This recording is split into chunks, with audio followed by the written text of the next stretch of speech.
Bismillahirrahmanirrahim. Assalamualaikum warahmatullahi wabarakatuh.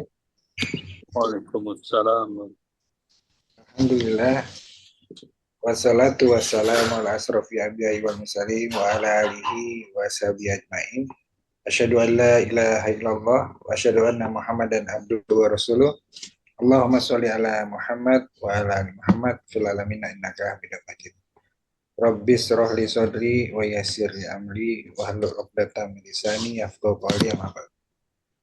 Alhamdulillah, puji syukur kehadirat Allah, pada malam hari ini kita dapat berjumpa kembali dalam halaqah Jumat malam yang diselenggarakan oleh Dompet Duafa Hong Kong dan juga kerjasama dengan IMA, Indonesian Muslim Association in Hong Kong, yang setiap Jumat malam kita mengadakan silaturahim, mengadakan halaqah talabul ilmi dalam rangka untuk menambah wawasan keislaman kita, dalam rangka untuk memperkuat akidah kita, dalam rangka untuk meningkatkan keimanan dan ketakwaan kita pada Allah Subhanahu wa Ta'ala.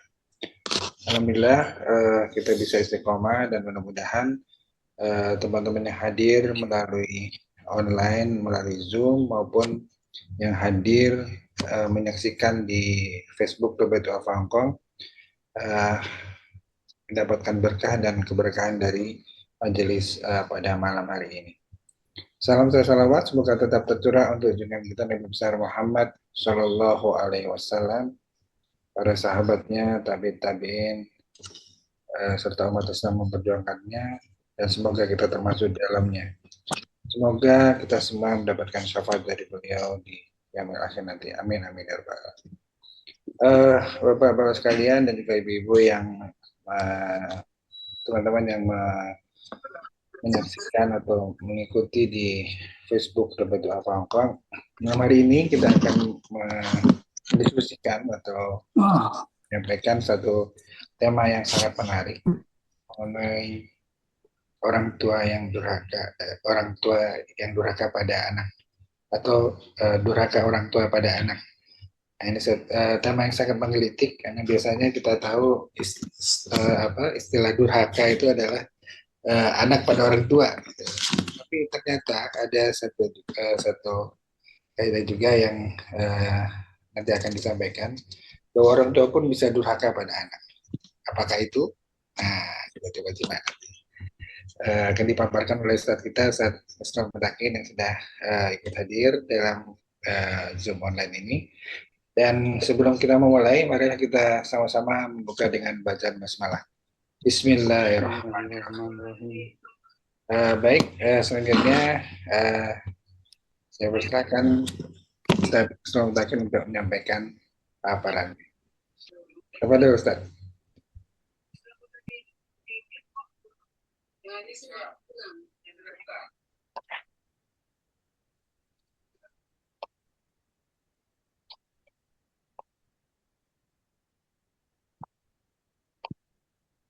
Baik, syukran Pak Adi, jazakumullah khairal jaza. Auzubillahi minasyaitonir rajim. Bismillahirrahmanirrahim. Assalamualaikum warahmatullahi wabarakatuh. Waalaikumsalam warahmatullahi wabarakatuh. Alhamdulillah rabbil alamin. Salatu wassalamu ala sayyidil mursalin Muhammad bin Abdullah wa ala alihi wa sahbihi ajma'in. يقول الله تبارك وتعالى في كتابه الكريم: أعوذ بالله من الشيطان الرجيم. بسم الله الرحمن الرحيم. وذكر فإن الذكرى تنفع المؤمنين. قال في آية أخرى: وتزودوا فإن خير الزاد التقوى واتقون يا أولي الألباب. وقال رسول الله صلى الله عليه وعلى آله وسلم: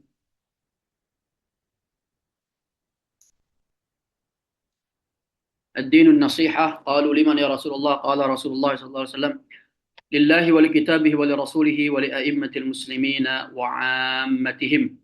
صدق الله العظيم وصدق رسوله النبي الكريم ونحن على ذلك من الشاهدين والشاكرين.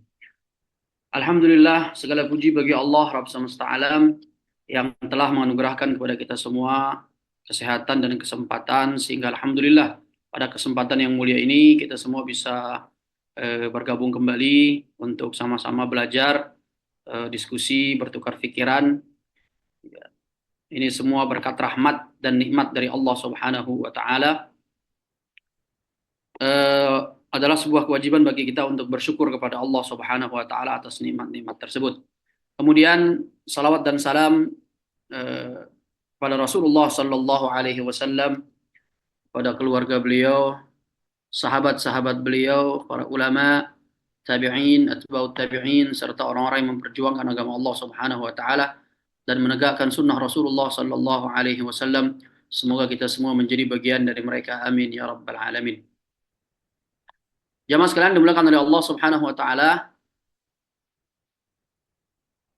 Insyaallah pada kesempatan yang mulia ini kita akan sama-sama membahas tentang orang tua yang durhaka kepada anaknya. Kelihatan ya slide-nya? Belum, Tat. Belum. Share screen.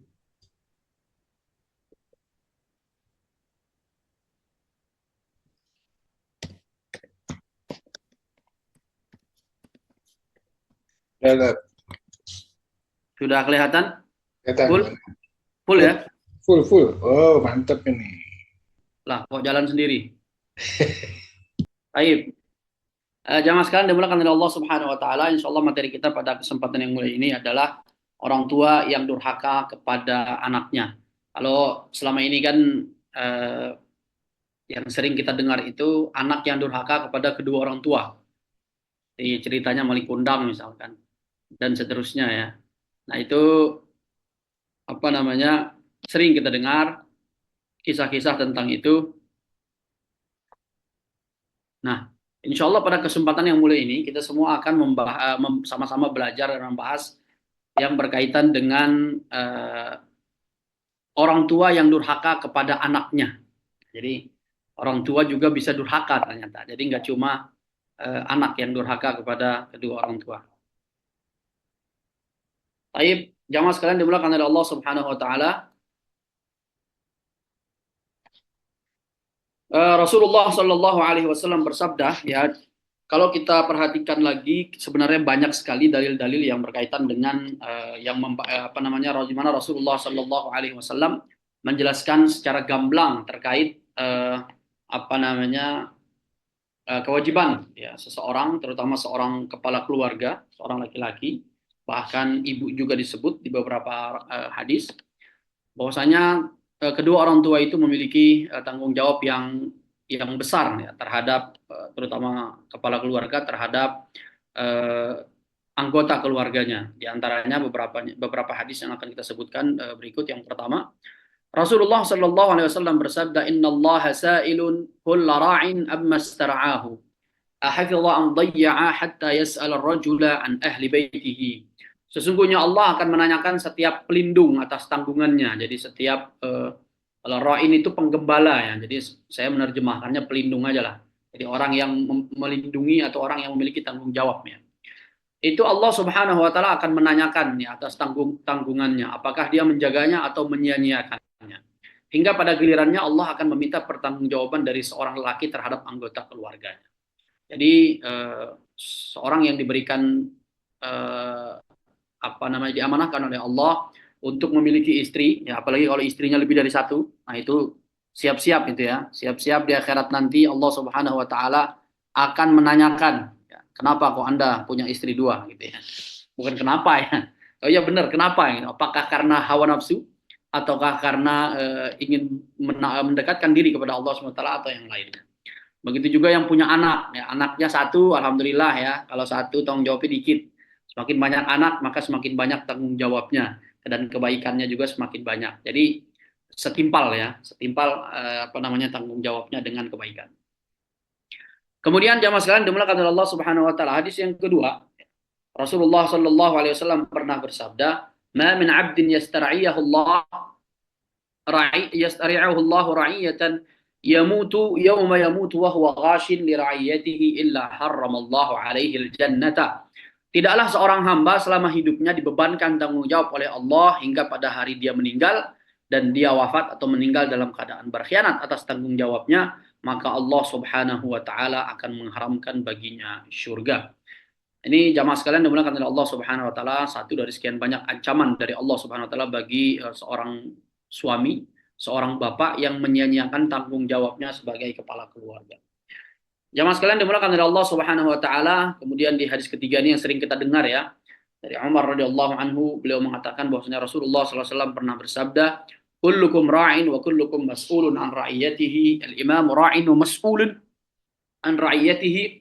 والرجل في أهل بيته راع ومسؤول عن رعيته والمرأة راعية في بيت زوجها ومسؤولة عن رعيتها والخادم راع في مال سيده ومسؤول عن رعيته وكلكم راع ومسؤول عن رعيته.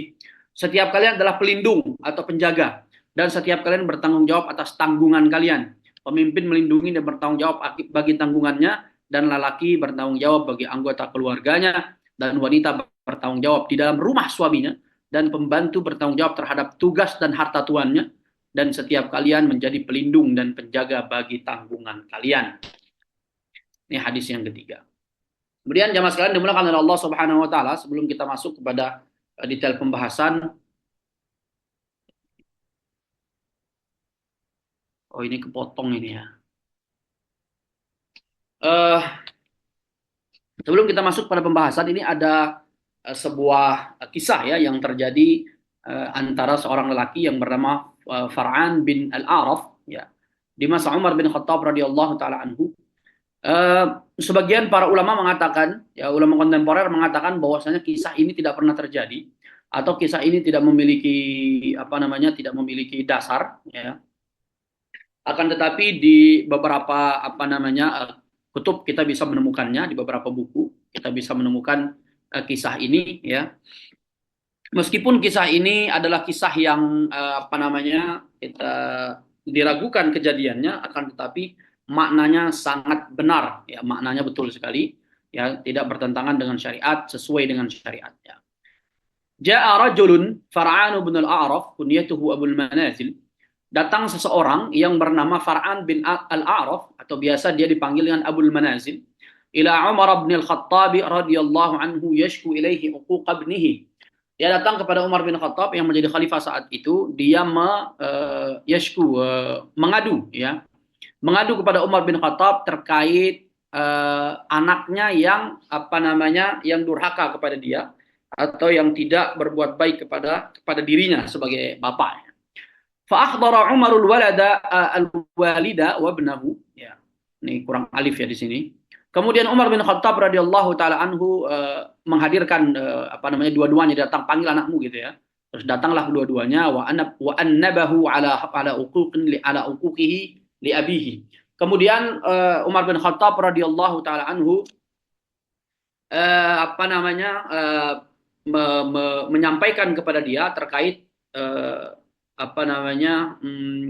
aduan dari bapaknya tadi yang berkaitan dengan uquqihi ya, dia tidak berbuat baik kepada kedua orang tuanya, atau kedurhakaan dia terhadap bapaknya, wa nisyanihi li huquqihi, dan dia lupa akan hak-haknya sebagai anak.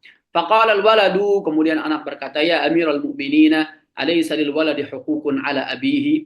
Wahai Amirul Mukminin, bukankah seorang anak itu memiliki hak yang menjadi kewajiban orang tuanya? Qala bala, beliau mengatakan radhiyallahu ta'ala betul ya, benar sekali. Qala fama hiya ya Amirul Mukminin, wahai Amirul Mukminin, maka apalah ya, apakah apa saja ya kewajiban-kewajiban orang tua atau hak-hak anak yang menjadi kewajiban orang tua tersebut? Qala Umaru ayyantaqiya ummahu, yang pertama adalah dia memilih ibu yang baik bagi anaknya nanti ya. Wa yuhsinu ismahu, dan dia memberikan nama yang baik. Wa yu'allimahul kitabah, dan dia mengajarkan kepadanya alkitab atau Al-Qur'an atau agama. Qala al-waladu, kemudian anaknya berkata, ya Amirul Mukminin, inna abi lam yaf'al syai'an min dzalika. Amma ummi fa innaha zinjiyatun kanat limajusi wa qad sammani ju'la. Nah, ini terpotong ini kenapa ya? Redaksinya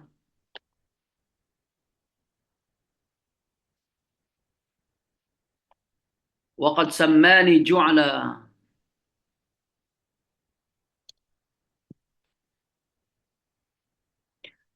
Dia mengatakan amma ummi, adapun ibuku, fa innaha zinjiyatun, sesungguhnya dia adalah seorang budak, ya. Budak kanat limajusi, dia adalah seorang budak yang dimiliki oleh seorang majusi dan dia tidak memiliki pengetahuan apa-apa. Jadi memang tidak memiliki pemahaman apa-apa yang berkaitan dengan agama dan lain sebagainya.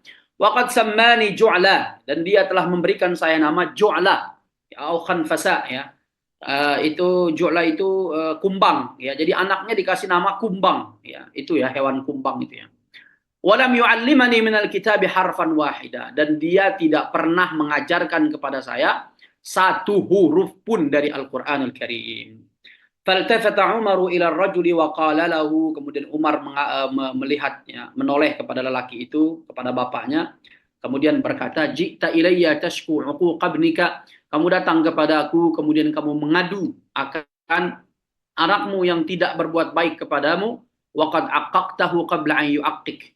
Kamu mengadu kepada aku tentang anakmu yang durhaka, akan tetapi kamu lebih dulu mendurhakai anakmu qabla an yu'aqqiqa, sebelum dia berdurhaka kepadamu, wa asa'ta ilaihi qabla an yasi'a ilaika, dan kamu berbuat buruk kepada anakmu sebelum anakmu berbuat buruk kepadamu. Ini dimuat di buku Tarbiyatul Aulad fil Islam, ya. Jamaah sekalian dimulakan oleh Allah Subhanahu wa taala, ini kisah ini maknanya sangat selaras dengan perintah Al-Qur'an, perintah agama kita, bahwasanya orang tua itu bisa durhaka, ya. Jadi durhakanya orang tua itu ada. Jadi durhaka itu nggak cuma anak saja, ya. Artinya di kisah ini dikisahkan bahwasanya kita kalau ingin anak kita menjadi apa namanya, anak yang baik, ya, anak yang soleh, maka hendaknya kita harus soleh duluan. Jadi kita kalau ingin anak kita berbakti, maka kita harus berbakti duluan, ya, sebab akibat lah kira-kira seperti itu.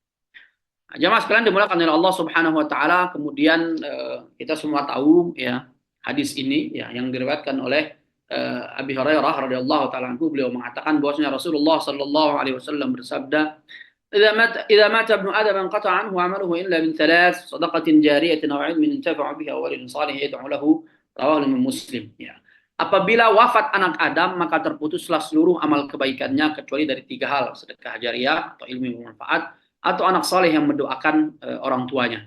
Jamaah sekalian dimulakan oleh Allah Subhanahu wa taala, yang pertama itu sedekah jariah, ya, sedekah atau mungkin yang biasa kita kenal dengan wakaf, ya. Jadi sedekah yang kita keluarkan yang kebaikannya itu masih mengalir, ya.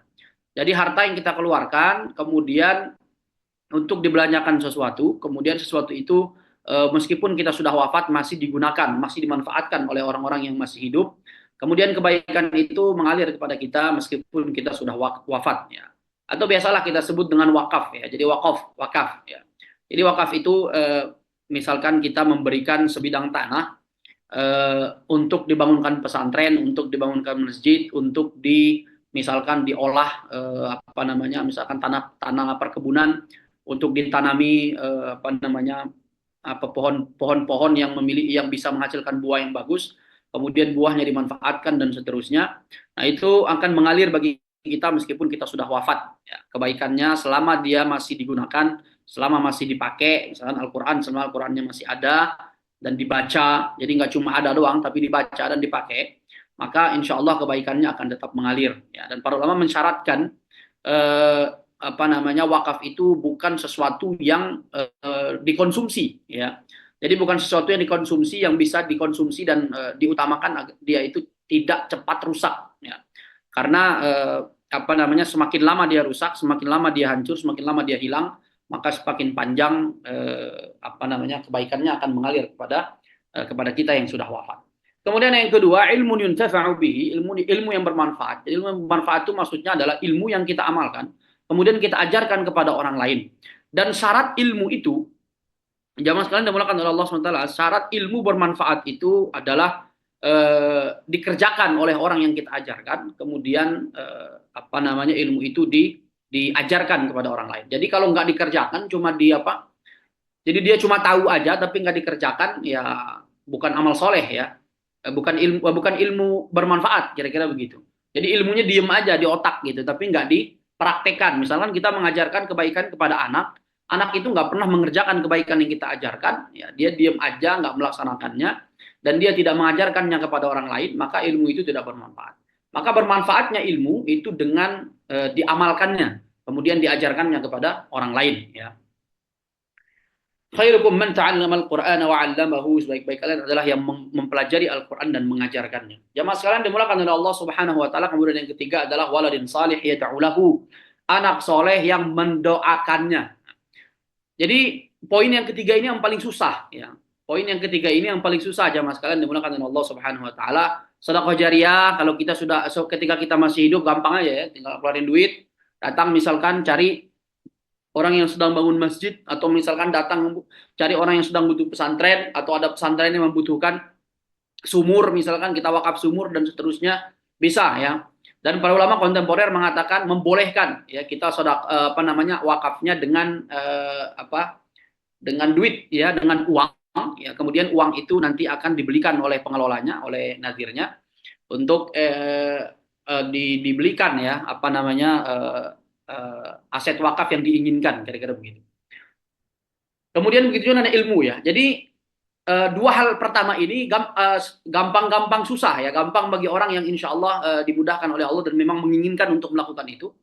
Adapun yang ketiga ini, ya, waladun soleh, ini agak susah ya. Jadi kadang kita ada orang tua yang mati-matian ngajarin anaknya gitu, menjaga anaknya agar tetap menjadi anak soleh, mendoakan, tapi faktanya malah anaknya menjadi anak yang toleh ya. Toleh itu lawan dari kata soleh. Jadi bedanya to sama so. Kalau so itu baik, kalau to itu tidak baik ya. Salihun wa talihun ya. Awaladin salihin yad'u lahu. Anak yang soleh ini susah dapatnya karena dia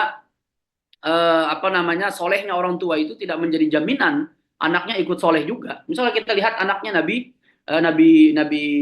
Nuh, Nabi Hud ya, Nabi Lut, Nabi Nuh, Nabi Hud apa Nabi Lut gitu. Kemudian membangkang ya, waqala Nuh, anaknya Nabi Nuh ya, waqala Nuh ibni, gimana itu ayatnya ya?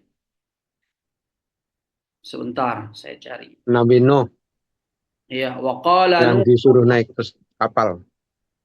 Qala Allah Ta'ala fi surah Nuh ayat 26, wa qala Nuh rabbi la tadhar ala ardi minal kafirin diyara. Bukan yang ini. Wa qala Nuh ibni, ayat berapa itu? Oh, ya. Rabbi ghfirli wa liwalidayya wa liman dakhala baiti mu'minan wa lil mu'minina wal mu'minati wa la tazidul zalimina illa tabara. Anaknya Nabi Nuh ya, yang membangkang kepada Allah Subhanahu wa taala. Nah, ini Nabi Nuh itu kan rasul ya. Nabi dan rasul. Istilahnya emang ada orang yang paling soleh melebihi nabi dan rasul gitu kan, nggak ada ya. Jadi nabi dan rasul itu udah yang paling soleh gitu kan, tapi anaknya ternyata kemudian ditakdirkan oleh Allah Subhanahu wa taala menjadi anak yang jauh dari Allah Subhanahu wa taala untuk membangkang ya. Artinya kesolehan orang tua tidak menjadi jaminan ya anak itu ikut jadi soleh juga ya. Kadang juga ada juga orang-orang yang orang tuanya itu toleh tapi anaknya menjadi soleh ya. Kira-kira seperti itu. Nah, ini yang ketiga. Akan tetapi anak soleh ini kalau jadi, masya Allah ya, apabila seseorang anak soleh itu jadi, ya, anak itu jadi soleh, maka kebaikan dia itu jauh lebih banyak dari poin yang pertama dan kedua, ya, daripada sedekah jariah dan ilmu yang bermanfaat. Ya. Kenapa? Karena anak soleh itu kita geser ke slide selanjutnya ya. Nah, ini kebaikan anak soleh ya. Anak soleh itu lebih baik dari sedekah jariah dan ilmu yang bermanfaat karena anak yang soleh mampu mewujudkan dua hal tersebut. Ya. Anak soleh bisa berwakaf atas nama orang tuanya. Jadi orang tuanya sudah wafat, kemudian anak soleh mengeluarkan harta, kemudian bersedekah atau berwakaf untuk kedua orang tuanya. Diniatkan untuk kedua orang tuanya. Para ulama mengatakan ya mayoritas ini sampai. Ya. Kemudian anak soleh bisa membayar hutang-hutang orang tuanya. Ya. Jadi ketika ada orang tua yang wafat kemudian punya hutang dan belum sempat membayarnya, maka anak yang soleh akan membayar hutang-hutang kedua orang tuanya. Akan membebaskan kedua orang tuanya dari hutang-hutangnya. Nah, ini adalah sebuah kebaikan luar biasa ya, sebuah harapan yang luar biasa bagi orang tua yang sudah wafat yang masih memiliki hutang, itu berharap di akhirat nanti dia akan berharap anak-anaknya itu membayar hutang-hutangnya. Kemudian anak soleh itu bisa membayar nazar orang tuanya. Jadi kalau orang tua bernazar, maka anak yang soleh bisa apa namanya membayar nazar orang tua. Jadi misalkan ketika masih hidup orang tuanya berjanji akan apa namanya melaksanakan haji atau umroh misalkan, maka ketika anaknya memiliki kemampuan maka dia boleh membayar ya nazar orang tuanya. Dan nazar itu tidak harus apa namanya sebab akibat ya, dalam arti maksudnya apabila saya menjadi akibat dari sebuah janji. Misalkan contoh, apabila anak saya lulus di UGM maka saya akan apa namanya apa namanya sembelih sapi misalkan ya. Jadi nazar itu tidak mesti seperti itu ya. Jadi nazar itu bisa misalkan saya bernazar saya berjanji akan berpuasa, saya berjanji akan berangkat haji, saya bernazar, jadi tanpa sebab itu bisa juga terjadi ya. Seperti misalkan orang yang bernazar, saya bernazar mau berkurban ya tanpa sebab gitu ya, ingin berkurban, maka ini sudah berjanji. Sehingga apabila seorang anak itu tahu ya orang tuanya pernah bernazar, maka dia ketika memiliki kemampuan maka dia dianjurkan, diharuskan ya untuk membayar nazar kedua orang tuanya, ya membayar hutang ya. Jadi nazar itu kan hutang ya, sebagaimana di hadis Rasulullah SAW ada seorang di sahabat Nabi itu datang kepada Rasulullah SAW dan menyampaikan orang tuanya kalau nggak salah apa namanya pernah berniat ya untuk berangkat haji apa umroh itu, saya lupa redaksi hadisnya. Dan kata Rasulullah SAW, silahkan diganti, kira-kira seperti itu. Silahkan menghajikan kedua orang tua, atau kita biasa sebut badal ya, badal haji dan badal umroh. Ya. Hanya saja yang menghajikan itu harus sudah haji duluan ya, jangan nggak pernah haji disuruh badal ya, repot ya. Jadi harus haji dulu dan harus pernah umroh dulu, baru badal ya. Jamaah sekalian dimulakan dari Allah Subhanahu Wa Taala dan seterusnya. Jadi kelebihan anak soleh itu lebih banyak ya. Banyak sekali kelebihan anak-anak soleh dan bisa mewujudkan dua hal tadi ya. Misalkan kita pernah memberikan pengetahuan khusus, kita pernah ngajarin anak kita Al-Fatihah misalkan. Maka anak yang soleh itu akan sering-sering membaca Al-Fatihah dalam sholatnya. Ya. Dia akan mengamalkan ya Al-Fatihah, dia akan membaca Al-Fatihah yang pernah kita ajarkan. Makanya Ustaz Adi Hidayat itu pernah bilang begini, ya. Kita sebagai orang tua itu paling minimal, ya. Pentingnya kita sebagai orang tua itu memiliki pemahaman agama duluan. Karena apa? Paling minimal lah. Al-Fatihah itu kita yang ngajarin ke anak-anak kita. Ya. Jadi ketika mereka sholat membaca Al-Fatihah, yang wajib aja misalkan udah berapa rakaat ya, kemudian belum yang sunnahnya, belum ketika mereka melaksanakan sholat tahajud dan lain sebagainya. Ketika setiap mereka membaca Al-Fatihah, kan kita yang ngajarin misalkan, maka kita akan mendapatkan kebaikannya. Ini masuk pada kategori ilmu yang bermanfaat. Jadi anak yang soleh itu manfaatnya jauh lebih banyak dari 2 poin sebelumnya, ya sedekah jariah atau ilmu yang bermanfaat. Karena mereka bisa mewujudkan dua hal tadi. Jamaah sekalian dimulakan oleh Allah Subhanahu Wa Taala. Kemudian sebelum kita masuk, perlu kita pahami bersama apa itu hak. Ya. Jadi kan yang berkaitan dengan apa namanya durhakanya orang tua kepada anak itu adalah karena anak itu memiliki hak. Ya. Anak itu memiliki hak-hak yang harus ditunaikan oleh kedua orang tuanya, atau orang tuanya memiliki kewajiban untuk menunaikan hak-hak anaknya tersebut. Perlu kita ketahui dalam pandangan Islam apa namanya hak ya, kata hak itu jamak dari hukuk, jamaknya hukuk ya. Jadi kata hukuk itu jamak dari kata hakun, itu artinya sahha sabata sadaqa al-adlu wal islam ya. Jadi hak menurut bahasa adalah sesuatu yang benar, sesuatu yang benar-benar terjadi, sebuah kejujuran, keadilan dan Islam ya. Jadi al-haqqu itu maksudnya adalah Islam ya. Jadi kalau kita sebut al-haqqu, nah, secara bahasa kata hak itu memiliki banyak arti ya. Sementara dalam pandangan syariat yang dimaksud dalam masalah ini adalah al-haqqu ma yathbutu bihi al-hukmu wal hukmu ats-tsabitu 'ammu min an yakuna wajiban aw manduban fal hukmu ats-tsabitu qad yakunu wajiban aw manduban aw mubahan. Jadi hak ya, kata hak di sini yang dimaksud adalah sesuatu yang melahirkan hukum, dan hukum itu lebih luas dari sekedar wajib dan sunnah ya. Maka hukum terhadap perbuatan itu bisa jadi wajib, bisa menjadi sunnah, bisa menjadi mubah. Ya, misalkan hak-hak ya atau apa namanya sesuatu yang menjadi sesuatu yang benar ya, yang menjadi hak seorang anak itu ya hukumnya beda-beda ya. Ada yang wajibnya wajib, maksudnya apabila dikerjakan oleh orang tuanya, maka orang tuanya mendapat pahala, apabila tidak dikerjakan, maka orang tuanya mendapat dosa.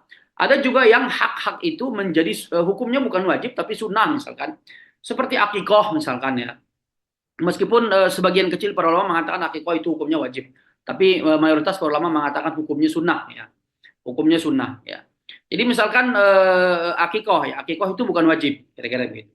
Kemudian dan yang lainnya nanti akan kita bahas ya. Jadi maksudnya hak di sini itu adalah sesuatu yang yang harus didapatkan oleh seorang anak yang kemudian menjadi kewajiban orang tua yang harus menyampaikannya, membuatnya terwujud, kira-kira seperti itu. Jamaah sekalian dimulakan oleh Allah Subhanahu wa taala, kewajiban-kewajiban orang tua itu dibagi dua ya. Terhadap anak itu dibagi dua fase. Yang pertama adalah kewajiban-kewajiban yang harus dilakukan sebelum adanya anak. Jadi sebelum anak itu lahir, sebelum anak itu jadi dalam janin, itu orang tua punya kewajiban ya. Atau calon bapak ya, calon ibu ya. Kemudian yang kedua adalah kewajiban-kewajiban harus dilakukan setelah adanya anak. Bagian yang pertama, kewajiban sebelum adanya anak. Yang pertama adalah memantaskan diri ya. Menjadi calon orang tua yang soleh, terutama suami atau bapaknya. Jamaah sekalian dimulakan oleh Allah Subhanahu wa taala. Yang kedua adalah memilih pasangan yang soleh, solehah atau baik ya. Yang ketiga menjaga diri agar tetap berada di atas syariat Islam, terutama selama proses ikhtiar memiliki anak ya. Yang keempat berdoa kepada Allah agar dianugerahi anak yang sehat, ya soleh dan solehah ya. Jamaah sekalian dimulakan oleh Allah Subhanahu wa taala, memantaskan diri ya. Orang tua itu harus soleh dulu ya. Istilahnya apakah tidak malu gitu ketika kita minta kepada Allah, ya Allah anugerahkanlah kepadaku anak yang soleh, tapi kita sendiri sholat enggak gitu ya, puasa enggak, minum minuman keras, melakukan hal-hal yang diharamkan oleh Allah Subhanahu wa taala, bayar zakat enggak gitu, puasa enggak.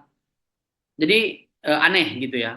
Kita memohon meminta anak yang soleh tapi kita jauh dari Allah Subhanahu wa taala. Nah, ini istilahnya seolah-olah kayaknya nggak niatnya orang gitu ya. Dia minta anak yang soleh kayaknya nggak niat deh gitu ya. Kalau dia niat maka dia akan menjadi orang yang taat kepada Allah Subhanahu wa taala. Jadi dimulai dari diri kita sendiri ya.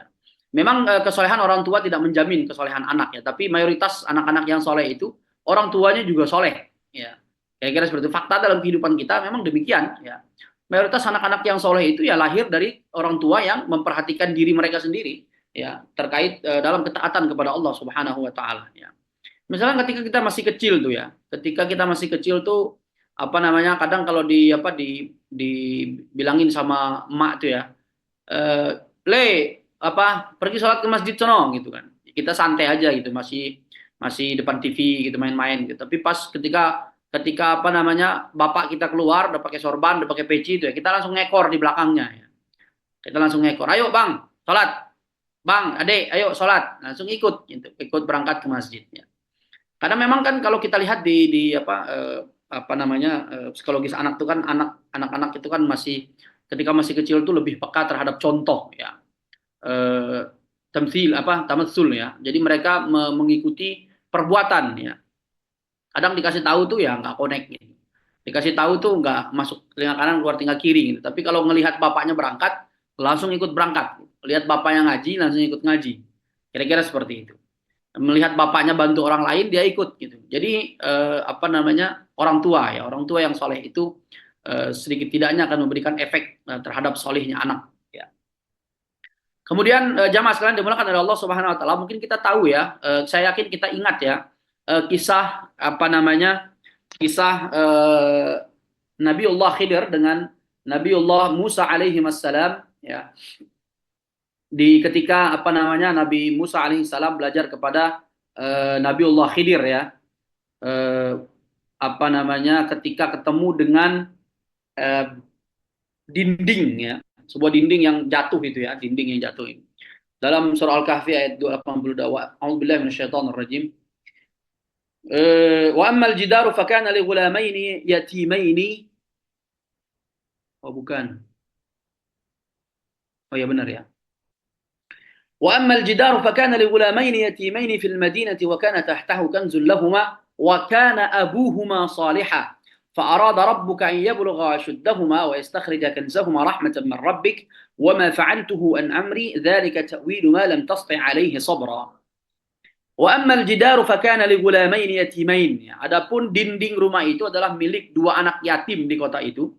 yang di bawahnya tersimpan harta bagi mereka berdua dan ayahnya adalah seorang yang saleh, maka Tuhanmu menghendaki agar keduanya sampai dewasa dan keduanya mengeluarkan simpanannya itu sebagai rahmat dari Tuhanmu.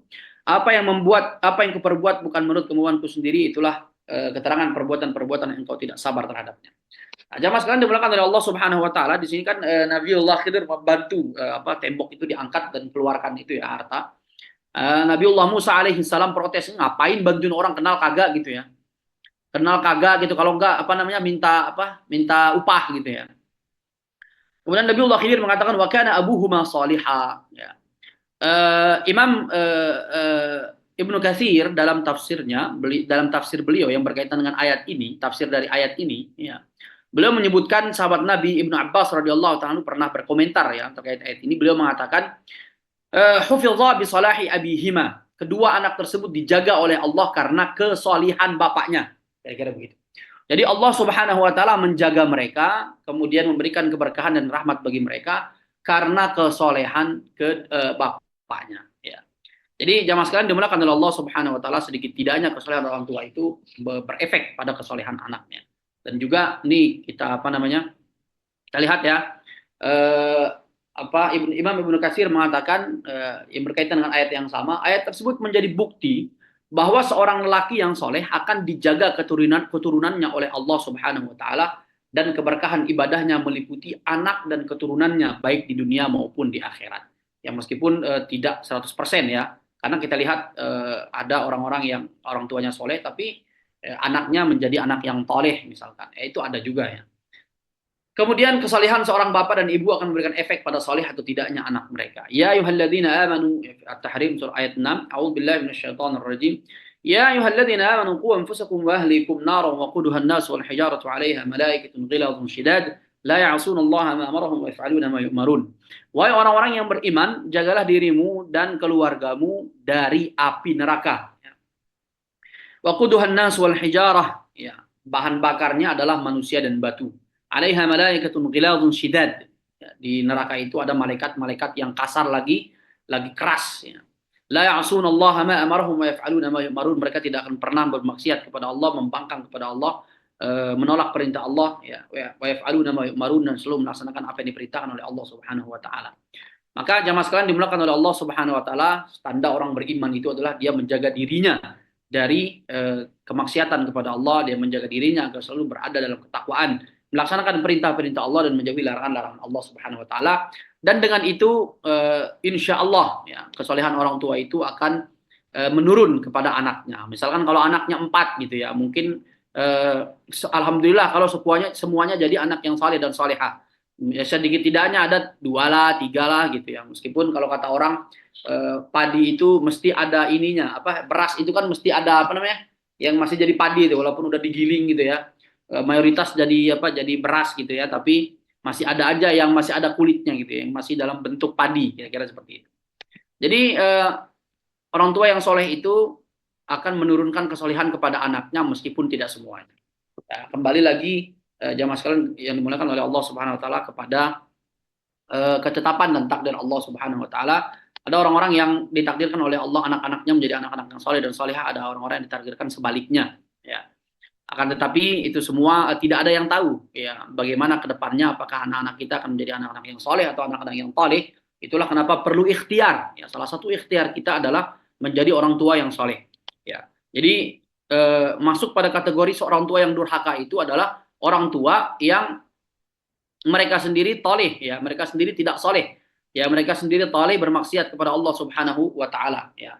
Istilahnya bagaimana mungkin Anda meminta Allah menganugerahkan kepada kita anak yang soleh, akan tetapi kitanya sendiri toleh, kira-kira begitu.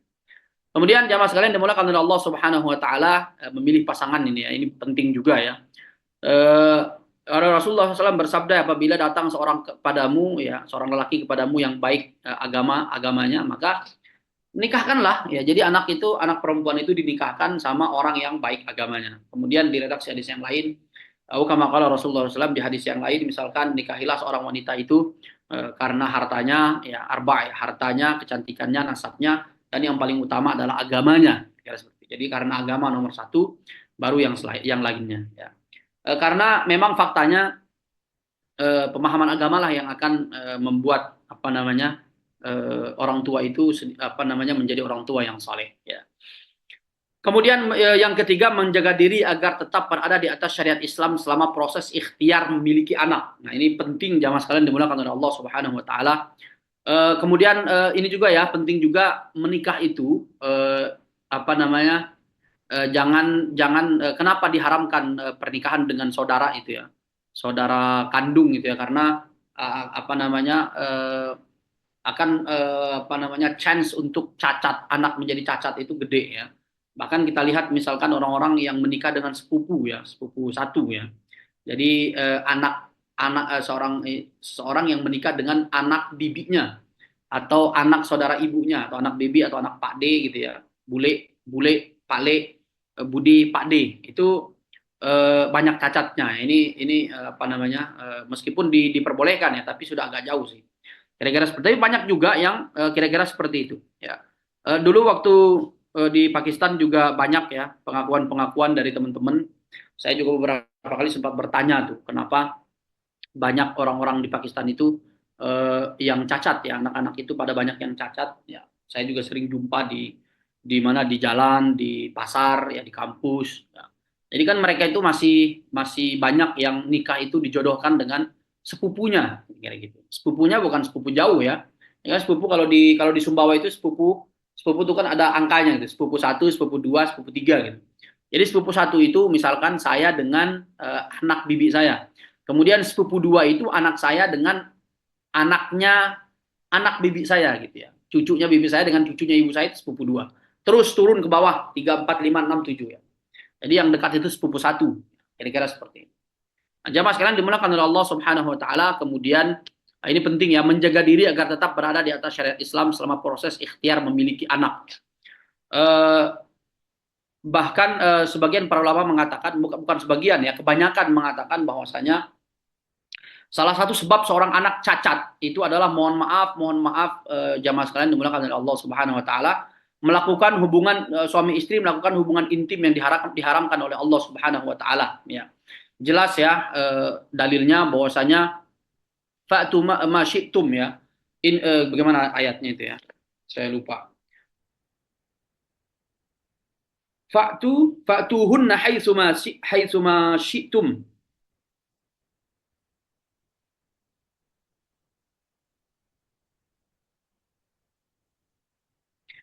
A'udzubillahi minasyaitonir rajim, surah Al-Baqarah ayat 222. Fa idza tatahharna fa'tuhunna min haitsu amarakumullah ya. Min haitsu amarakumullah. Nisa'ukum harsul lakum fa'tu harsakum anna syi'tum ya. Ya, kecuali kalau oleh para ulama dikatakan melalui dubur. Nah, ini jamaah sekalian dimulakan oleh Allah Subhanahu wa taala. Para ulama mengatakan salah satu sebab ya anak itu cacat ya secara fisik dan mental adalah orang tuanya berhubungan intim dengan cara yang diharamkan oleh Allah Subhanahu wa taala. Wal'iyazubillah, ini haram, tidak boleh dilakukan ya. Jadi menjaga diri agar tetap berada di atas syariat Islam selama proses ikhtiar memiliki anak. Jadi ikhtiar itu ya harus jadi membaca doa, kemudian wudu ya. Sebelumnya wudu, kemudian membaca doa, kemudian melakukan dengan cara yang disyariatkan oleh agama ya. Jadi anak itu akan lahir dengan insya Allah dengan sehat ya, baik secara fisik maupun secara mental dan psikologis ya, kira-kira begitu. Kemudian berdoa kepada Allah agar dianugerahi anak yang sehat, soleh dan solehah ya. Yang enggak semua orang ditakdirkan oleh Allah Subhanahu wa taala mendapatkan mendapat anak ya. Jadi ada orang-orang yang ditakdirkan oleh Allah layak untuk menjadi orang tua, ada orang-orang yang belum ditakdirkan oleh Allah untuk mendapat anak, yang mungkin belum siap dan lain sebagainya. Pasti ada hikmah ya. Tidak ada satupun yang terjadi di muka bumi ini tanpa ada hikmah ya. Rabbana ma khalaqta hadza batila subhanaka faqina adzabannar ya. Tidaklah Allah SWT menciptakan ini batila secara sia-sia ya. Tidak ada yang diciptakan oleh Allah secara sia-sia, itu enggak ada. Semua ada kebaikan, manfaat dan hikmahnya ya. Kadang kita belum nyampe aja ya. Belum nyampe aja gitu. Hikmahnya apa sih? Ya karena memang otak, pikiran kita, kemampuan kita terbatas. Kemudian jamaah sekalian dimulakan oleh Allah Subhanahu wa taala, selanjutnya ada ini ya, ke bagian kedua, kewajiban setelah adanya anak ya. Yang pertama adalah ibu memakan makanan yang halal lagi baik selama proses mengandung ya.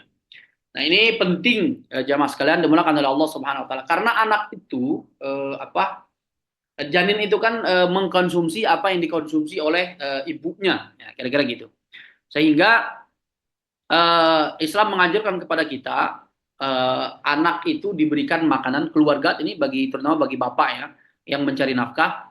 Jadi keluarga itu diberikan nafkah yang halal ya, makanan dan minuman yang halal. Itu juga ibu-ibu sekalian, jamaah sekalian akan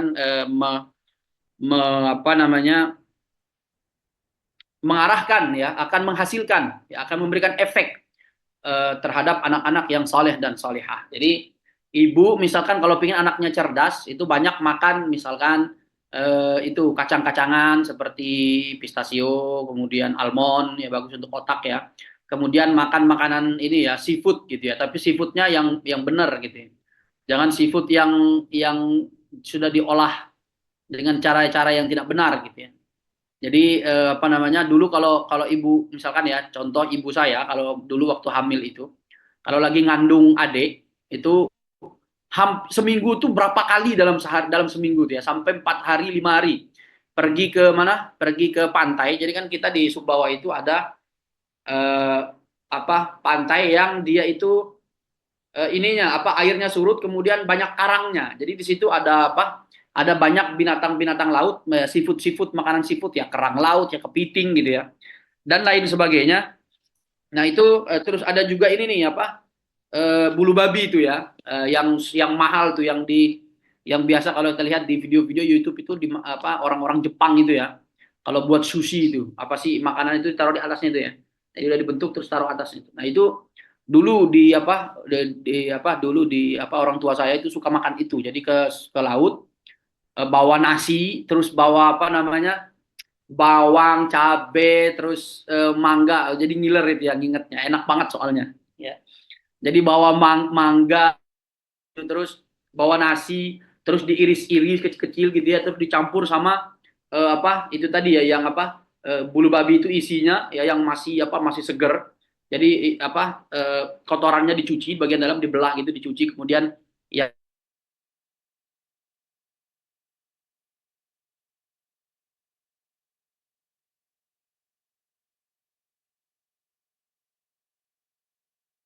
ukurannya segini ya. Tapi sekarang udah pada ini, udah pada kecil-kecil ya, mungkin karena masih kecil udah diambilin gitu ya, karena udah banyak orang. Kalau dulu masa saya kecil tuh masih masih dikit. Nah, itu setiap hari gitu ya. Alhamdulillah itu apa namanya memberikan perkembangan yang bagus ya bagi anak ya, baik otak maupun fisik ya. Jadi makan makanan yang baik ya, makan makanan yang halal lagi baik ya. Selama proses mengandung. Nah, ini penting ya. Kemudian jamaah sekalian yang dimuliakan oleh Allah Subhanahu wa taala menyambut kelahiran anak dengan baik sesuai syariat ya. Jadi anak ketika lahir itu diazanin ya. Nah, ini mohon maaf ya ada syariat mengazan apa namanya? Azanin orang yang meninggal. Nah, ini gimana ini ya? Orang meninggal diazanin diajak sholat. Pak Adi, gimana tuh Pak Adi? Kita ngajakin sholat orang udah mati gimana Pak Adi? Jadi Allahu alam itu ya. Saya juga belum sempat mencari ya dalilnya eh, dalilnya apa itu ya mengazanin orang yang sudah yang meninggal gitu. Allahu alam bisawab. Ya, jadi anak itu diazanin kemudian di apa tahnik apa sih tahnik ya bener ya dikasih apa ngerasain apa namanya kurma ya atau air madu ya. Jadi dia merasakan ketika lahir itu dia merasakan Rasulullah SAW dianjurkan untuk mengecap gitu ya ke lidah anak itu rasa manis itu ya. Kemudian selanjutnya apa namanya ini juga nih masalah ini juga apa namanya ari-ari ya. Jadi ada orang yang ari-arinya itu disimpan gitu, disimpan di dalam rumahnya, disimpan di mana. Karena ari-ari itu kita disuruh tanam gitu ya. Ada juga yang tanam tuh harus di bawah nenek saya dulu tuh nanam katanya harus di bawah ini apa tangga ya, di bawah tangga tuh ya. Saya masih kecil belum ngerti apa-apa. Jadi semua ari-ari kita ditanam di bawah tangga tuh. Saya bilang kenapa harus di bawah tangga gitu? Memang harus gitu katanya. Harus di bawah tangga, nggak boleh di tempat lain. Di tempat lain ada yang ditanam di mana gitu. Allah alam bisawab ya. Nah ini harus dengan cara yang sesuai syariat ya, kira-kira seperti itu. Ini sedikit tidak akan berefek pada kesolehan atau ketolehannya anaknya. Kemudian yang ketiga, memberi nama yang baik. Nah, ini jelas ya. Anak itu, nama itu kan adalah doa ya. Jadi anak dikasih nama yang buruk seperti di kisah Umar bin Khattab tadi ya. Dikasih kita apa Far'an tadi ya, apa sih namanya? Kisah ya Far'an ya, Far'an bin Al-Araf, anaknya dikasih nama Kumbang ya. Ju'la. Ya. Jadi anaknya dikasih nama Kumbang, nama binatang ya. Nah, ini kan nggak bener ya. Masa anak dikasih nama binatang ya. Nah, ini jamaah sekalian dimulakan oleh Allah SWT. Qala Rasulullah SAW, haqqul waladi 'alal walidi an yuhsina ismahu, an yuhsina ismahu wa yu'allimahu al-kitabah wa yuzawwijahu idza balagha ya. Hak seorang anak atas orang tuanya atau yang menjadi kewajiban orang tua adalah ayyuhsina ismahu. Jadi dikasih nama yang baik. Jadi ada orang-orang itu nama kalau dari Al-Qur'an itu bagus gitu. Jadi dikasih nama dalam Al-Qur'an disebut kata Firaun ya. Firaun dikasih nama anaknya. Kenapa Bu kasih nama Firaun? Di kampung saya ada orang namanya ini Kaleb ya. Tapi udah lama sih. Jadi orangnya sudah wafat itu ya. Kok bisa gitu dikasih nama ya Allah ya Robbi, nama apa namanya, kata kalb ya, dari anjing gitu ya, dikasih nama seperti itu. Kenapa? Dari Quran. Ada juga orang yang ini saya nggak tahu ya tradisi apa itu. Jadi kalau mau kasih nama anak, Al-Quran, buka Al-Quran, set apa, lihat gitu ya, apa namanya, dicari di situ di page itu misalkan dapatnya apa gitu ya. Nah, ini kan mungkin niatnya bagus ya dari mana? Dari Al-Qur'an gitu ya. Tapi kan kalau pas nemunya syaiton gimana gitu.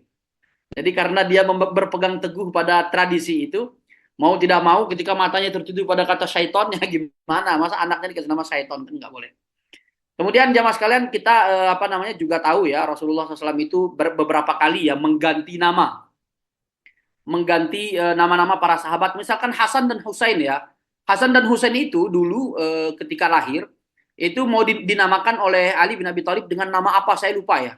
Saya lupa namanya. Kemudian sama Rasulullah SAW dikasih nama Hasan. Kemudian ketika lahir Husain ya. Kira-kira seperti itu. Jadi Rasulullah juga beberapa kali memberi nama para sahabat ya. Jadi namanya diganti. Kemudian misalkan Rasulullah SAW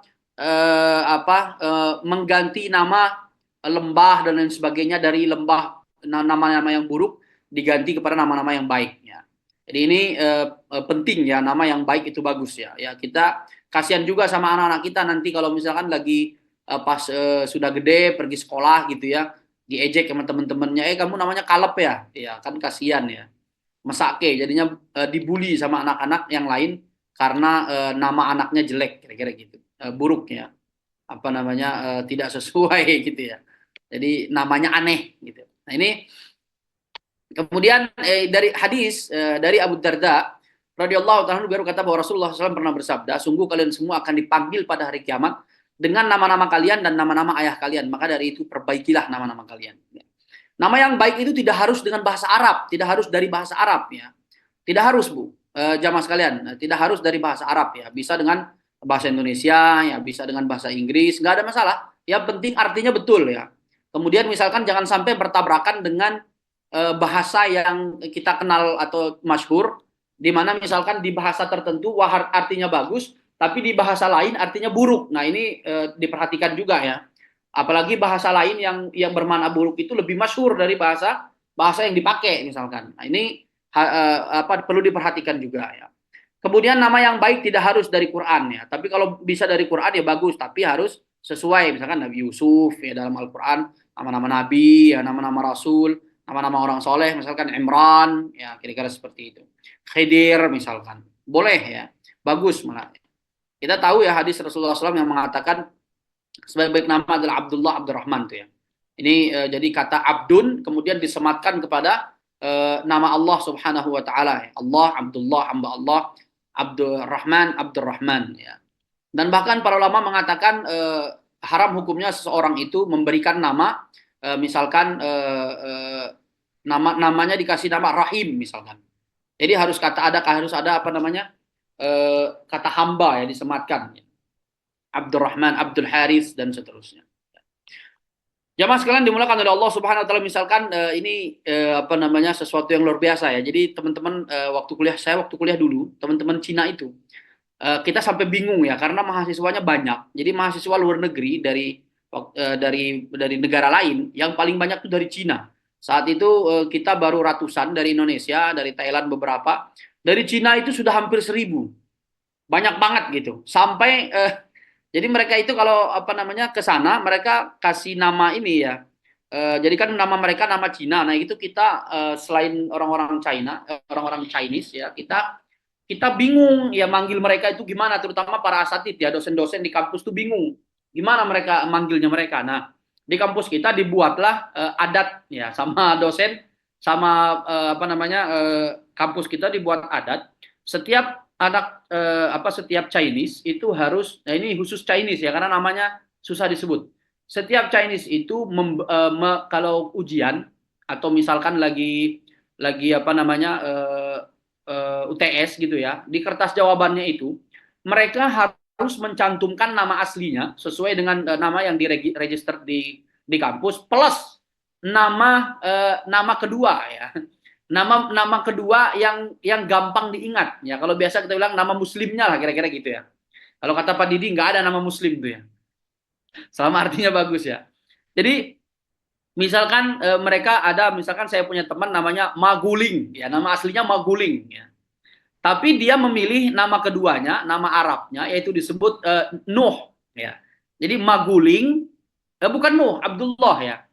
Maguling Abdullah. Terus satu lagi Maboa. Jadi namanya Maboa ya. Maguling, Maboa, Mayi. Kemudian mereka kasih nama Maboa itu Nuh. Kemudian Mayi itu Siddiq ya. Nah, mayoritas teman-teman itu kan bingung, apalagi mereka baru masuk gitu ya. Apa nama yang ditaruh? Akhirnya mereka naruh nama-nama nabi. Nah, kan nabi cuma 25, nabi dan rasul. Nabi dan Rasul cuma 25, sementara mereka jumlahnya ratusan. Sehingga kita harus kesusahan ya ketika memanggil nama mereka itu, misalkan Nuh apa gitu. Nuh, jadi kita kasih ini Nuh semester 2, Nuh semester 3. Kalau kita panggil. Karena ya gitu, terlalu banyak gitu ya. Jadi bagus namanya, nama-nama nabi gitu. Tapi karena kebanyakan orangnya jadi repot ya. Nah ini jamaah sekalian dimulakan Allah. Jadi nggak harus nama nabi itu, bisa nama yang lain ya. Abdullah, Rahman dan seterusnya. Kemudian kewajiban selanjutnya adalah akikah ya. Jadi akikah ini memang hukumnya adalah sunnah ya. Para ulama mayoritas mengatakan sunnah, meskipun ada sedikit yang mengatakan wajib ya. Hadis dari Samurah bin Jundub, beliau berkata Rasulullah SAW bersabda, semua anak bayi tergadaikan dengan akikahnya yang pada hari ketujuhnya disembelih hewan, kambing ya hewannya, diberi nama dan dicukur rambutnya. Ini laki-laki 2 kambing, perempuan 1 ya. Sunnah hari ke-7, 14, 21. Jika tidak memiliki kemampuan maka bisa kapan saja dikala sudah mampu ya. Seorang yang sudah dewasa dan belum diakikahi orang tuanya bisa mengakikahi dirinya sendiri. Nah, ini para ulama sepakat akan hal itu sampai sebelum dia wafat ya. Silahkan misalkan udah umur 60 tahun ya baru mampu, atau misalkan baru sadar atau baru ingat atau baru tahu gak sempat diakikahi, boleh ya. Para ulama membolehkan. Kemudian daging akikah boleh dimakan ya. Nah ini banyak ibu-ibu misalkan jamaah itu yang nanya, Ustadz katanya daging akikah itu nggak boleh disentuh ya. Lah boleh ya, daging kurban juga boleh ya. Jadi kurban nazar ya, itu nggak boleh. Tapi kalau seandainya daging itu dibagikan kepada orang-orang yang membutuhkan, yatim, fakir, miskin, semakin banyak yang dibagikan itu semakin baik, kira-kira begitu. Semakin bagus, ya. Meskipun misalkan di kurban kita boleh mengambil maksimal 1/3 dan yang ngambilnya nggak boleh yang paling bagus gitu ya. Ustadz, saya mau ngambil bagian saya 1/3, silakan Bu, mengambil, tapi ngambilnya paha dua-duanya Pak Ustadz. Lah, nggak boleh ya. Masa ngambil yang paling bagus terus yang dibagiin yang jelek-jelek ya, nggak benar ya. Jadi ngambilnya jangan yang paling bagus, kira-kira gitu. Kemudian jamaah sekalian dimulakan oleh Allah setelah menyusui anak dengan ASI ya. ASI itu nggak ada lawan ya. Jadi mau sebagus apapun susu formula nggak bisa menyamai ASI ya. Dan ASI itu kan bergantung juga sama makanan yang dimakan. Maka makanan yang dimakan harus halal lagi baik. Kemudian memberikan kasih sayang dan memperlakukan mereka dengan baik. Ya, ini penting ya. Misalkan dari Abi Hurairah radhiyallahu taala anhu ya, qabbalan Nabi sallallahu alaihi wasallam Al Hasan bin Ali radhiyallahu anhu wa 'indahu Al Aqra ibnu Habis faqala al-Aqra inna li 'ashratan min al-waladi ma qabbaltu minhum ahada fa nadhara ilaihi Rasulullah faqala man la yarham la yurham muttafaq alaih. Jadi Rasulullah SAW pernah mencium Hasan bin Ali radhiyallahu taala anhu. Jadi orang Arab tuh baik cium sini kepala juga bisa ya. Misalkan pipi anak gitu ya, masih kecil boleh. Dan ketika itu ada Aqra bin Habis ya. Kemudian Aqra bilang, saya itu punya 10 anak dan tidak pernah mencium mereka satu pun ya.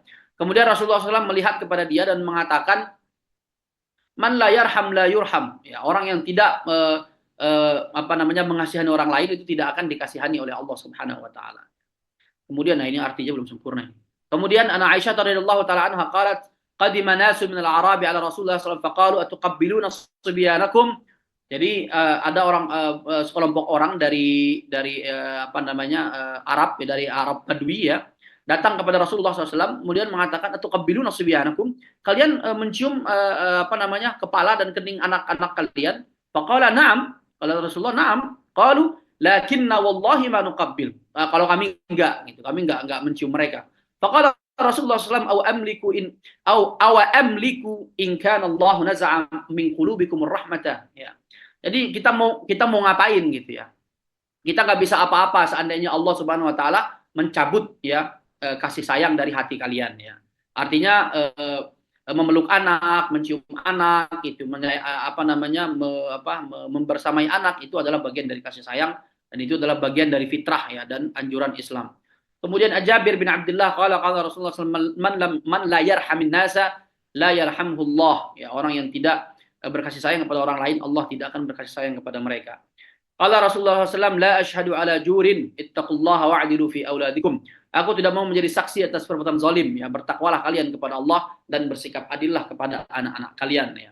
Wal'iyazubillah, zaman sekarang kita lihat nauzubillah banyak sekali orang-orang tua yang tidak memperdulikan anak-anaknya, kasar sama anak. Ya meskipun dalam Islam kita diperintahkan untuk memarahi anak, memukulnya misalkan ketika diperintahkan untuk sholat di umur tertentu ya, tapi kan bukan dihantam gitu ya sampai nggak bisa berdiri itu enggak ya. Jadi pukulan-pukulan kasih sayang lah kira-kira seperti itu. Memberikan kasih sayang dan memperlakukan mereka dengan baik. Jadi penting. Kemudian selanjutnya memberikan makanan dan harta yang halal lagi baik bagi anaknya. Para ulama pernah ya menyimpulkan bahwasanya salah satu dari sekian banyak efek harta haram yang dikonsumsi, yang dimiliki, yang dimakan, yang diminum itu adalah anak menjadi durhaka ya. Jadi salah satu efek harta haram itu adalah anak menjadi durhaka. Jadi bagaimana mungkin dia menjadi anak yang berbakti kepada kedua orang tuanya kalau di darahnya itu banyak sekali bahkan daging-dagingnya terbentuk dari harta ya, makanan dan minuman yang diharamkan oleh Allah Subhanahu wa taala. Nauzubillah min dzalik. Kemudian menjamin pendidikan wajib ya, membiayainya dengan harta yang halal ya. Jadi pendidikan dasar misalkan SD, SMP, SMA itu ya minimal tuh. Jadi kita menjamin untuk anak-anak kita. Kemudian membiayainya dengan harta yang halal ya, jangan sampai menggunakan harta yang haram ya. Kemudian mengajarkan pemahaman dasar agama, nah ini juga penting ya. Kemudian kalau misalkan Allah takdirkan kita tidak memiliki pengetahuan agama yang cukup, ya secukupnya kita mengajarkan anak kita. Kemudian selebihnya kita mengarahkan mereka kepada misalkan nyekolahkannya ke pesantren, kemudian misalkan kalau sekolah di sekolah umum sorenya disuruh ngaji, diantar ngaji, misalkan ikut pesantren kilat dan seterusnya. Banyak cara ya. Misalkan di Hong Kong sini bisa misalkan di Dompet Duafa ngajinya bareng kita sama anak-anak yang ada Gerard, ada Malik ya, anaknya Pak Remon ya, ngaji hari Rabu sore sama Jumat sore sama Sabtu pagi misalkan. Jadi kita arahkan mereka kepada orang-orang yang memiliki pemahaman agama ya. Kalau memang kita tidak memiliki pengetahuan, tapi kalau kita memiliki, alhamdulillah kita mengajarkan kepada mereka pemahaman-pemahaman dasar agama, dan itu akan menjadi pahala amal jariah bagi kita yang kemudian ilmu bermanfaat yang kemudian akan dipraktekkan oleh anak-anak kita dan kita mendapatkan kebaikan, setiap kebaikan dari setiap perbuatan yang mereka lakukan yang dulu kita ajarkan. Kemudian mengajarkan akhlak ya, berpakaian yang baik dan menutup aurat ya, menjaga dan mengawasi pergaulan anak ya. Menutup aurat itu kan wajib ya, menutup aurat itu wajib. Saya lupa itu berapa pekan yang lalu ya, kita sudah membahas tentang masalah aurat ya, aurat laki-laki dan perempuan, baik itu di dalam sholat ataupun di luar sholat ya, itu sudah kita bahas. Cuma kita belum sempat membahas ininya, apa namanya, ancaman-ancamannya ya, dan seterusnya. Kemudian menjaga dan mengawasi pergaulan anak ini juga penting ya, apa namanya, anak-anak kita jangan sampai kadang anak-anak kita apa namanya, kita sudah jaga gitu, sudah kita kasih makan makanan halal dan sebagainya, tapi kita lupa gitu mengawasi dia mainnya sama siapa gitu ya. Jadi kan kullu mauludin yuladu 'alal fitrah fa abawahu yahwidanihi aw yunasranihi aw yumajjisanihi. Ya, semua anak itu dilahirkan dalam keadaan fitrah ya, keislaman ya. Kemudian kedua orang tuanya lah yang menjadikan mereka Majusi, Yahudi, Nasrani. Jadi kan kedua orang tua itu adalah representasi dari lingkungan ya. Jadi lingkunganlah yang akan membengkokkan anak ya, yang akan merubah anak ya. Kadang kita apa namanya, kita lihat tuh anak-anak ya, banyak yang bermasalah yang menjadi taleh gara-gara dia bergaul dengan anak teman-teman ya, yang tidak tepat ya. Nauzubillah min dzalik. Zaman sekarang terutama yang berkaitan dengan apa namanya, obat-obatan ya. Sampai kampung saya di pelosok Sumbawa sana udah masuk ya. Udah masuk tuh obat-obat terlarang itu ya. Nauzubillah min dzalik ya. Semoga Allah menjaga kita dan anak-anak keturunan kita. Kemudian yang terakhir memilihkan pasangan yang baik agama dan dunianya. Ya. Jamaah sekalian dimulakan oleh Allah Subhanahu Wa Taala. Mungkin ini yang bisa kami sampaikan. Lebih kurangnya mohon maaf. Jadi mari sama-sama kita sebelum kita tutup, mari sama-sama kita introspeksi diri. Sudahkah kita menjadi orang tua yang apa namanya, orang tua yang berbakti gitu ya. Jadi kalau kita berharap anak-anak kita menjadi anak yang soleh dan solehah, sudahkah kita menjadi orang tua yang soleh dan solehah lebih dulu gitu. Jadi apa namanya, ya selaras lah gitu ya. Kita berharap apa, ya kita juga harus sesuai dengan apa yang kita minta kira-kira gitu. Ya misalkan kita apa namanya, kita lihat ya di hadis Rasulullah itu ada seorang yang Rasulullah ceritakan dia apa namanya mengangkat tangan minta kepada Allah, ya Rab, wa malbasuhu wa mat'amuhu wa mashrabuhu semuanya haram wa ghudhiya bil haram fa anna istajabu lahu. Gimana mungkin Allah terima doanya sementara pakaian dari apa yang dia genakan, yang dia makan dari ujung rambut sampai ujung kaki semuanya haram gitu ya. Kan nggak mungkin kira-kira gitu. Jadi aneh aja gitu ya. Meskipun ya nggak sedikit kemungkinan gitu kan. Ada juga orang-orang yang orang tuanya jauh dari Allah tapi Allah takdirkan mereka jadi anak yang soleh dan solehah, ya ada juga, tapi sedikit gitu. Mayoritas ya selaras. Ya pohon jatuh tidak buah jatuh tidak jauh dari pohonnya kira-kira gitu ya. Bukan pohon jatuh. Kalau pohon jatuh itu tumbang ya. Kena nutup jalan ya. Baik, jamaah sekalian dimulakan oleh Allah Subhanahu Wa Taala. Mari sama-sama kita introspeksi diri. Jika kita berharap anak kita menjadi anak yang soleh dan solehah, maka kita harus lebih dulu menjadi orang tua yang soleh dan solehah ya, minimal kewajiban kita lah ya, sholat ya, zakat baik itu zakat fitrah maupun zakat mal ya. Zakat mal kan ada banyak profesi dan lain sebagainya, ternak dan seterusnya, kemudian puasa, haji kalau mampu ya alhamdulillah, kemudian misalkan umroh dan seterusnya. Baik, syukran jazakumullah, lebih kurangnya mohon maaf. Semoga Allah Subhanahu Wa Taala menjaga kita semua dan menjaga anak-anak dan keturunan kita menjadi anak-anak yang saleh dan salihah, ya, bermanfaat bagi agama dan akhiratnya, dunia dan akhiratnya.